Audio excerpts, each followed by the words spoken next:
السلام علیکم۔ میرے سامنے والے گھر میں مزدور کام کر رہے تھے۔ ایک مزدور میرے دروازے پر پانی لینے کے لیے آیا۔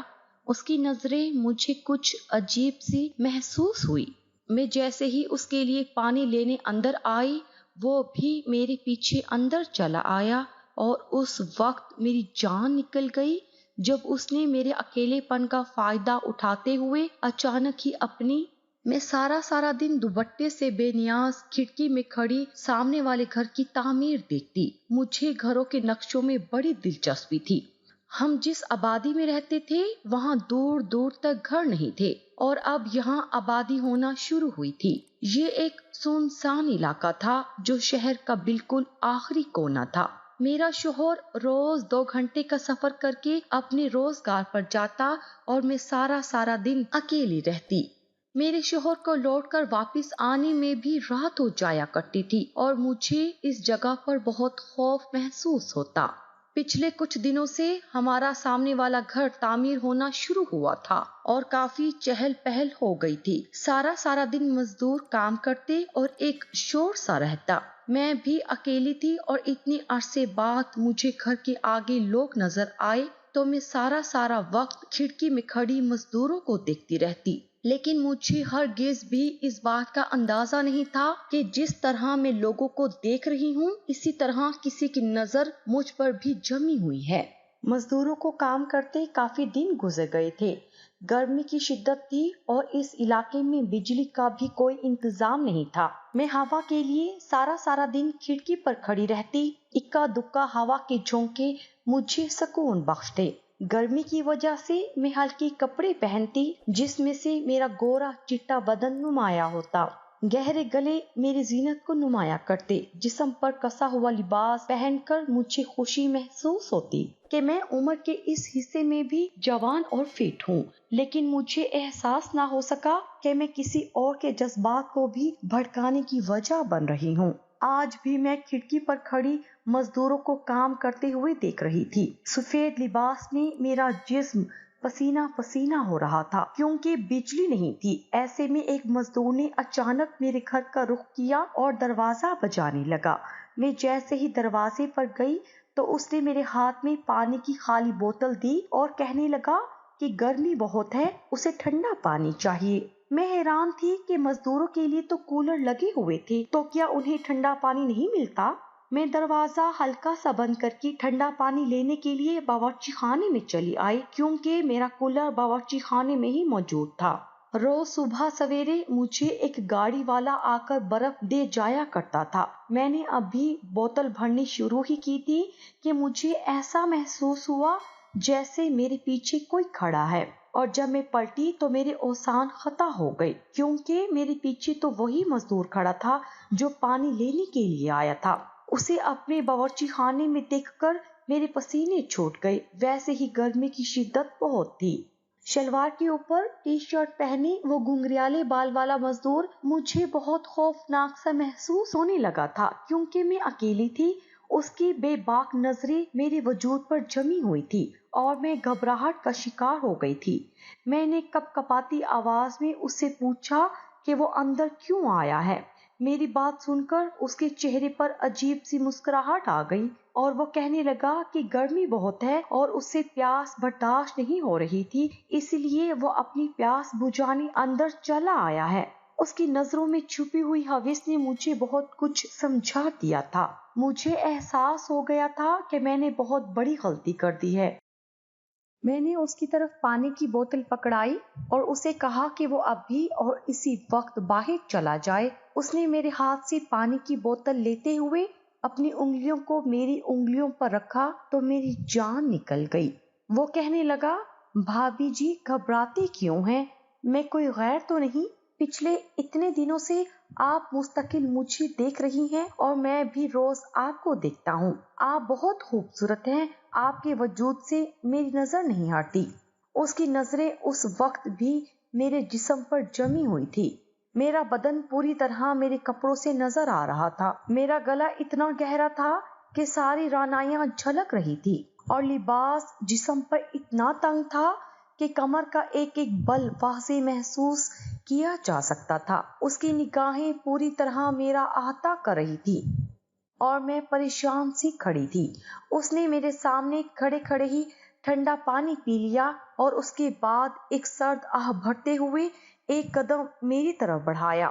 میں جلدی سے 2 قدم پیچھے ہٹی، لیکن باورچی خانے کی دیوار آ گئی تھی۔ وہ آہستہ آہستہ چلتا ہوا میرے بہت قریب آ گیا اور میری سانسوں میں سانس ڈال کر کہنے لگا کہ وہ روز ہی مجھے دیکھتا ہے اور میں اس کے دل پر بجلیاں گراتی ہوں۔ وہ کہہ رہا تھا کہ مجھے دیکھ کر اسے عجیب سی بے چینی ہوتی ہے اور جذبات کا طوفان اس کے اندر ٹھاٹھے مارنے لگتا ہے۔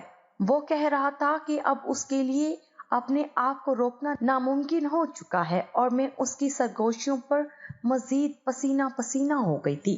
جس انداز میں وہ میری تعریف کر رہا تھا، میں ساری زندگی اسی طرح کے الفاظ سننے کے لیے ترستی رہی تھی، لیکن میرے شوہر نے مجھے کبھی ایسی اہمیت ہی نہیں دی تھی کہ وہ میری کوئی تعریف کرتے۔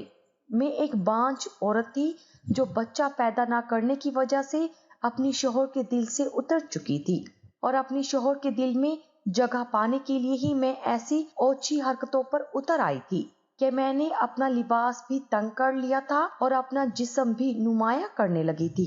میں بس اپنے شوہر کی توجہ اور محبت چاہتی تھی، لیکن یہ سب کرنے کا بھی کوئی فائدہ نہیں ہوا تھا، بلکہ میرے شوہر نے جان بوجھ کر میرے لیے اس ویرانے میں گھر لے لیا تھا اور خود کام کے بہانے صبح ہوتے ہی مجھے چھوڑ کر نکل جاتے اور سارا دن غائب رہتے اور رات دیر گئے گھر لوٹتے۔ میں تنہائی اور اکیلے پن کی زندگی سے پوری طرح تنگ آ چکی تھی۔ شروع میں تو میرا اور میرے شوہر فیض کا بہت جھگڑا ہوتا تھا کہ وہ مجھے ایسے ہی محبت اور توجہ دے جیسے کہ ہر بیوی کا حق ہوتا ہے، لیکن فیض نے مجھ سے اولاد نہ ہونے پر بات کرنا چھوڑ دی تھی۔ وہ بس مجبوری میں اس رشتے کو گھسیٹ رہا تھا، کیونکہ اس کے پاس مجھے طلاق دینے کی کوئی گنجائش نہیں تھی۔ اگر وہ مجھے چھوڑ دیتا تو اس کے ہاتھ سے وہ کاروبار بھی چلا جاتا جو میرے باپ نے میری شادی پر اسے سیٹ کروا کر دیا تھا۔ وہ شہر میں میرے باپ کے پیسے پر عیاشی کر رہا تھا اور مجھے اس ویرانے میں چھوڑ کر بھول گیا تھا۔ اتنے عرصے بعد جب میں نے ایک غیر مرد کے منہ سے اپنی تعریف میں ایسے الفاظ سنے تو نہ جانے کیوں میرے دل میں ایک ٹھنڈ سی اتر گئی اور مجھے لگا کہ میں بھی ایک مکمل عورت ہوں جو زندگی پر حق رکھتی ہے۔ وہ مزدور میرے کان میں سرگوشی کرتے ہوئے میرے مرمری جسم کی تعریف کر رہا تھا۔ وہ مجھ پر پوری طرح انحصار ہو رہا تھا اور میں اس کی قربت سے گھبرا رہی تھی۔ کافی دیر وہ یوں ہی میرے بہت پاس ہو کر کھڑا رہا۔ جب وہ مجھ سے اپنے جذبات بیان کر چکا تو ایک قدم پیچھے ہٹ گیا اور مسکرا کر مجھے دیکھنے لگا۔ اس کا ہر انداز ایسا تھا جیسے وہ میرا بہت پرانا عاشق ہو۔ میں اس سے ایک لفظ بھی نہ کہہ پائی تھی اور وہ جاتے جاتے کہہ گیا تھا کہ وہ کل پھر پانی لینے کے لیے آئے گا۔ میں خاموشی سے اسے جاتا ہوا دیکھتی رہی اور اس کے جانے کے بعد مجھے ہوش آیا کہ میرے گھر میں میرے ساتھ ایک اجنبی مرد موجود تھا اور میں نے اسے ایک لفظ بھی نہ کہا۔ میرے دل کی دھڑکن بہت تیز ہو چکی تھی۔ وہ مجھے کوئی نقصان پہنچائے بغیر ہی چلا گیا تھا، لیکن پھر بھی مجھے ایسا محسوس ہو رہا تھا کہ جیسے میرا کچھ کھو گیا ہو۔ میں تیزی سے دوبارہ کھڑکی پر آ کر کھڑی ہوئی تو اس نے جاتے جاتے روڈ پر سے مجھے پلٹ کر دیکھا۔ شاید اسے امید تھی کہ میں اسے دیکھنے کے لیے آؤں گی، اور وہ ایک آخری مسکراہٹ میری طرف اچھال کر کام پر لگ گیا۔ اس کی مدھر آواز کی سرگوشیاں سارا دن میرے کانوں میں گونجتی رہی اور میں کئی گھنٹے آئینے میں کھڑے ہو کر اپنے سراپے کو دیکھتی رہی۔ میرا جسم آج بھی جوانی کی جوبن دکھا رہا تھا۔ میرے شوہر نے تو عرصہ ہوا مجھے نظر بھر کر بھی نہ دیکھا تھا اور اسی لیے میں نے خود کو آئینے میں دیکھنا چھوڑ دیا تھا، لیکن آج مجھے احساس ہوا تھا کہ میرے اندر کی عورت ابھی بھی زندہ ہے۔ میرے دل میں بھی آج بہت سے جذبات جنم لے چکے تھے اور میرا بھی دل چاہ رہا تھا کہ کوئی مجھ پر پوری طرح برس جائے۔ میں بھی کئی سالوں کی پیاسی تھی اور اب سیراب ہونے کی خواہش میرے اندر سر اٹھانے لگی تھی۔ رات جب میرا شوہر فیض گھر لوٹا تو ہمیشہ کی طرح آج بھی اس کا رویہ بہت روکھا تھا۔ وہ کھانا بھی شہر سے ہی کھا کر آتا تھا۔ اس نے بس سونے کے لیے اس گھر کو خرید رکھا تھا۔ میں دن والی بات کو بھلا کر فیض پر اپنے جذبات لٹانا چاہتی تھی۔ میں بہت خوبصورت سی نائٹی پہنے فیض کے قریب گئی تو اس نے ایک عجیب سی نظر مجھ پر ڈالی اور کہنے لگا کہ وہ بہت تھکا ہوا ہے اور سونا چاہتا ہے۔ میں نے فیض سے کہا کہ میں بہت عرصہ سے اپنے جذبات کو قابو میں کیے ہوئے ہوں، لیکن اب میرا دل چاہتا ہے کہ کوئی میری بھی خواہش کو پورا کرے، اور تم میرے شوہر ہو تو مجھ سے محبت نہیں کرو گے تو میں کس کی طرف دیکھوں گی؟ میری بات سن کر فیض کہنے لگے کہ سارا دن فارغ بیٹھے بیٹھے تمہارے دماغ میں عجیب سی باتیں سما جاتی ہیں، بہتر یہ ہے کہ تم گھر میں کام کاج کی طرف دھیان دو۔ فیض مجھ پر سے نظر ہٹاتے ہوئے کروٹ بدل کر سو گئے اور میں آنسو بہاتی کپڑے تبدیل کرنے کے لیے جانے لگی کہ جب میری نظر آئینے میں پڑی اور میں اپنے آپ کو دیکھ کر ہی مبہوت رہ گئی۔ گورے چٹے بدن پر سرخ رنگ کی نائٹی ایسے گر رہی تھی جیسے میں کوئی گلاب کا پھول ہوں۔ میرا متناسب بدن کسی بھی مرد کو بری طرح گھائل کر سکتا تھا۔ خود بخود ہی میرے ذہن میں مزدور کی باتیں گونجنے لگی تھی۔ میں نے ایک نظر اپنی سوئے ہوئے شوہر پر ڈالی، کچھ آنسو میری پلکوں کے باڑ توڑ کر میرے چہرے سے ہوتے ہوئے میرے بدن پر بہنے لگے اور میں نے خاموشی سے جا کر اپنا لباس تبدیل کر لیا۔ میں جسے اپنی جوانی سے اور اپنی خوبصورتی سے زیر کرنا چاہتی تھی وہ مجھ پر نظر ڈالے بغیر ہی سو گیا تھا۔ میرا دل پوری طرح ٹوٹ چکا تھا۔ میں رات دیر تک اکیلی بیٹھی اپنی بے بسی پر آنسو بہاتی رہی اور خدا سے فریاد کرتی رہی کہ وہ میری جھولی میں اولاد ڈال دے۔ شاید اگر میری اولاد ہوتی تو میرے شوہر کا رویہ میرے ساتھ ایسا نہ ہوتا اور وہ مجھے چھوڑ کر یوں دوسری عورتوں میں دلچسپی نہ رکھتا۔ میں اچھے سے جانتی تھی کہ اس نے مجھے اس ویرانے میں اسی لیے لا پھینکا ہے تاکہ وہ شہر میں دوسری عورتوں کے ساتھ عیاشی کر سکے۔ میں بانجھ تھی اور بانجھ ہونا میرے لیے ایک سزا بن چکا تھا۔ صبح ہوتے ہی میرا شوہر واپس شہر کے لیے نکل گیا تھا اور میں ایک دفعہ پھر اس کال کوٹھڑی میں کسی قیدی کی طرح بند تھی۔ یہاں تو کوئی پاس پڑوس بھی نہیں تھا کہ میں کچھ گھنٹے وہاں بیٹھ کر وقت گزار لیتی۔ اکیلے گھر میں کون سے کام کرتی کہ جس سے میرا دن گزر جائے؟ میں پھر سے کھڑکی پر آ کر کھڑی ہو گئی تھی اور مزدوروں کو دیکھنے لگی تھی۔ اچانک ہی میری نظر اس مزدور پر پڑی جو کل پانی پینے کے لیے آیا تھا اور دوبارہ آنے کا کہہ کر گیا تھا۔ مجھے یقین تھا کہ وہ آج بھی ضرور آئے گا اور میں بھی انجانے میں اس کی منتظر ہو گئی تھی۔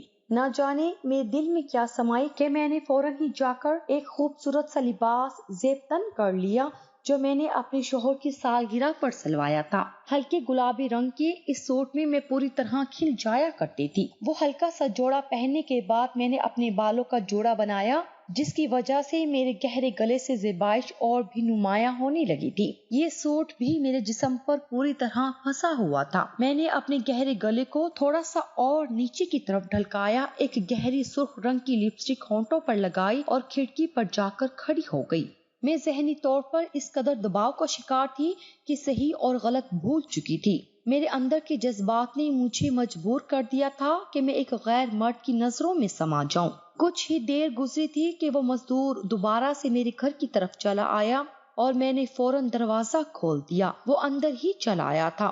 وہ سر سے پیر تک مجھے دیکھتا رہا اور میں اس کے سامنے ہی کھڑی رہی۔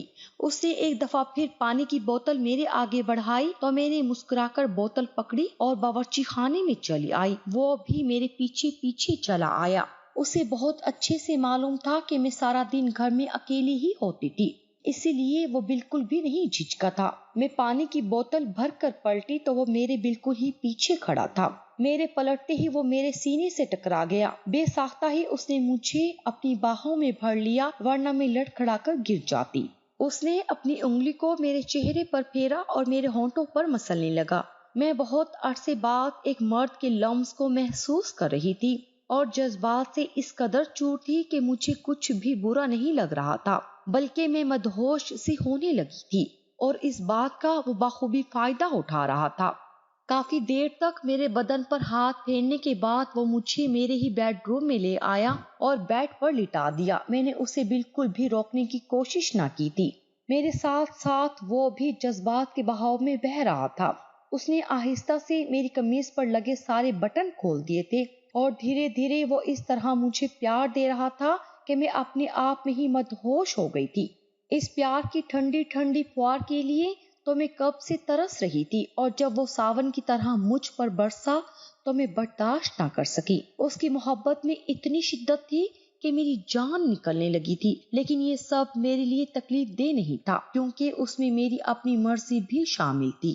کچھ ہی دیر بعد ہم دونوں پوری طرح تھک چکے تھے اور ہمارے جذبات بھی ٹھنڈے پڑ گئے تھے۔ وہ میرے برابر میں ہی لیٹ گیا اور مجھے اپنی باہوں میں بھر لیا۔ وہ مجھے بتانے لگا کہ وہ ایک شادی شدہ مرد ہے اور اس کی شادی کو 6 سال گزر چکے ہیں۔ اس کی بیوی گاؤں میں رہتی ہے۔ وہ اپنی بیوی کے ساتھ گاؤں میں ہی خوشحال زندگی گزارنا چاہتا تھا، لیکن اس کی بیوی کو ایک اچھی زندگی چاہیے تھی اور اسی لیے اس کی بیوی نے اسے زبردستی شہر پیسہ کمانے کے لیے بھیج دیا۔ وہ ایک جوان مرد تھا اور اس کے لیے اپنی بیوی کا وجود بہت ضروری تھا کیونکہ وہ اپنے جذبات پر قابو نہیں کر سکتا تھا، لیکن اس کی بیوی نے اس کی اس بات کو اہمیت نہ دی بلکہ پیسے کو اہمیت دی اور وہ شہر چلا آیا۔ پچھلے 6 سال سے وہ دن رات شہر میں محنت کر کے پیسہ کما رہا تھا اور سارا کا سارا پیسہ وہ گاؤں بھجوا دیا کرتا۔ اس کی بیوی کو اس کے پیسے سے مطلب تھا، اس کی خواہشات اور ضروریات کی کوئی پرواہ نہ تھی۔ وہ کہہ رہا تھا کہ جب اس نے پہلی دفعہ مجھے کھڑکی سے باہر جھانکتے دیکھا تو اسے میری آنکھوں میں ایک اداسی اور ویرانی سی نظر آئی، اور جب اس نے مجھ پر نظر رکھی تو اسے اندازہ ہو گیا کہ میرا شوہر کس طرح مجھے صبح سویرے ہی چھوڑ کر چلا جاتا ہے اور دیر تک آتا ہے۔ وہ ہمارے سامنے ہی زیر تعمیر پلاٹ میں رہ رہا تھا، اسی لیے اسے ہمارے گھر کے بارے میں کافی معلومات حاصل ہو گئی تھی۔ وہ کہنے لگا کہ جب اس نے مجھے یوں بے حجابانہ دیکھا تو اس سے رہا نہ گیا اور یوں ہی اس نے سوچا کہ وہ مجھ سے بات کرے گا، اور اسی لیے وہ پانی کے بہانے میرے گھر آیا، لیکن جب میں نے دروازہ بند نہ کیا تو وہ میرے پیچھے پیچھے اندر ہی چلا آیا، اور میری قربت نے اس کی جذبات کو پوری طرح جگا دیا، اور اسے بھی یہ اندازہ ہو گیا تھا کہ میں بھی اس کی طرح تنہائی کا ہی شکار ہوں، لیکن اسی لیے وہ میرا ساتھ چاہتا تھا۔ ہم دونوں نے ایک دوسرے کے ساتھ کچھ وقت گزارا کیونکہ اسے واپس جانا تھا۔ وہ مزدوروں کے اوپر ٹھیکیدار تھا، اسی لیے اس کی غیر موجودگی پر کوئی مزدور سوال نہیں اٹھا سکتا تھا۔ وہ کہہ رہا تھا کہ وہ اکیلے پن کی زندگی سے عاجز ہو چکا ہے اور اب وہ کسی کا ساتھ چاہتا ہے، اور میں بھی تو یہی چاہتی تھی۔ میں بھی اپنے شوہر کے ہوتے ہوئے ایک تنہائی کا شکار تھی۔ میں نے مسکرا کر اس کے ہونٹوں کو چوم لیا اور اسے یقین دلایا کہ میں اس کو پوری طرح محبت دوں گی۔ میں نے اسے وہ نائٹی پہن کر دکھائی جو میں نے اپنے شوہر کے لیے نکالی تھی۔ وہ والہانہ انداز میں میرے جسم کو چومنے لگا تھا۔ اس نے تو مجھے نئی زندگی بخش دی تھی۔ ہم دونوں پوری طرح ایک ہو چکے تھے۔ میرے ساتھ کچھ وقت گزارنے کے بعد وہ واپس چلا گیا تھا اور میں خوشی سے دیوانی ہو گئی تھی۔ صحیح اور غلط، گناہ اور ثواب کو میں یکسر بھلا چکی تھی۔ میرا شوہر رات گئے گھر لوٹا تو مجھے اس بات سے کوئی فرق نہ پڑا کہ اس نے مجھے پوری طرح نظر انداز کر دیا تھا۔ میں خود بھی اتنی تھکی ہوئی تھی کہ اس کے سوتے ہی سونے کے لیے لیٹ گئی۔ اب تو یہ معمول بن گیا تھا کہ دن کا کچھ حصہ وہ مزدور جس کا نام ایاز تھا میرے ساتھ وقت گزارتا اور میں اور وہ پوری طرح اپنے جذبات کو تسکین پہنچاتے۔ میں جانتی تھی کہ میں نے ایک غلط راستے پر قدم رکھا ہے، لیکن میرے شوہر نے مجھے مجبور کر دیا تھا۔ میرے لیے اپنے جذبات کو سنبھالنا ممکن نہیں رہا تھا، اور ایاز کی بیوی نے بھی اسے اس حد پر لا کر کھڑا کر دیا تھا کہ اس نے مجھے اپنا سہارا بنا لیا تھا۔ میں نہیں جانتی تھی کہ یہ سلسلہ کب تک ایسے ہی چلنے والا ہے، لیکن میں خوش تھی کیونکہ مجھے اب اکیلے پن کی جنگ نہیں لڑنی پڑتی تھی۔ ایک دن میں اور ایاز بیڈ روم میں موجود تھے کہ جب اچانک ہی میرا شوہر کسی کام سے گھر چلا آیا، اور ایاز کو میرے ساتھ بیڈ روم میں دیکھ کر تو وہ سکتے میں آ گیا۔ اس نے مجھے فوراً طلاق دے دی اور مجھے بھی اس سے طلاق لے کر کوئی دکھ نہ ہوا۔ میں نے اپنی عدت پوری کی اور ایاز سے شادی کر لی۔ ہم دونوں گناہ کی زندگی سے نکل گئے تھے۔ ہم دونوں نے ہی خدا سے اس بات کی معافی مانگی کہ ہم دونوں ایک گناہ کی زندگی گزار چکے تھے، لیکن یہ گناہ کرنے پر مجبور کرنے والے ہمارے اپنے ہی تھے جنہوں نے ہمارے جذبات کا خیال نہ کیا۔ کبھی کبھی ہم پیسوں کو رشتوں پر اہمیت دے بیٹھتے ہیں اور اپنے رشتے گنوا دیتے ہیں۔ ایاز کی بیوی نے بھی کچھ ایسا ہی کیا تھا۔ میرے شوہر نے اولاد کو اس قدر اہمیت دی تھی کہ انہوں نے مجھے ہی چھوڑ دیا تھا، جبکہ اولاد زندگی کا ایک حصہ ہے، پوری زندگی نہیں، اور جو عورتیں بانجھ ہوتی ہیں اس میں ان کا کوئی قصور نہیں ہوتا۔ آپ لوگ بتائیں، کیا میں نے اور ایاز نے جو کیا اس میں صرف ہمارا ہی قصور تھا؟ کیا ہمارے زندگی کے ساتھیوں کی کوئی غلطی نہیں تھی؟